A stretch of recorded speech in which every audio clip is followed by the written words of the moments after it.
గతంలో ఒకసారి loan settlement చేసుకుని కొన్ని ఇయర్స్ తర్వాత మళ్ళీ సెటిల్మెంట్ ని క్లియర్ చేసుకోవడానికి బ్యాంక్ కి వెళ్ళినప్పుడు ఎవరు రెస్పాన్స్ ఇవ్వకపోతే కస్టమర్ ఉండేది ఎల్బీ నగర్, మమ్మల్ని ఆన్లైన్ లో అప్రోచ్ అయ్యారు. Profession business man. ఈ కస్టమర్ 2017 లో ఆర్బీఎల్ బ్యాంక్ లో 35,000 లిమిట్ తో క్రెడిట్ కార్డ్ తీసుకున్నారు. కొన్ని ఇష్యూస్ వల్ల కస్టమర్ 2021 లో సెటిల్మెంట్ చేసుకోవాల్సి వచ్చింది.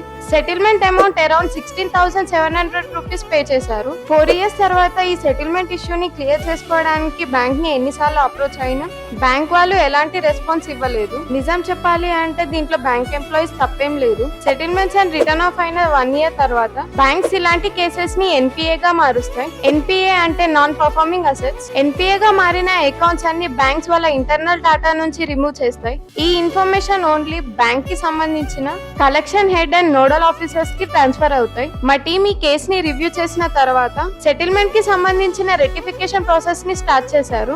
ఈ కేసులో మెయిన్ ఇష్యూ ఏంటంటే కస్టమర్ దగ్గర registered phone number, mail ID, settlement copy, అలాగే ఎలాంటి పేమెంట్ రిసిప్ట్ కూడా లేదు.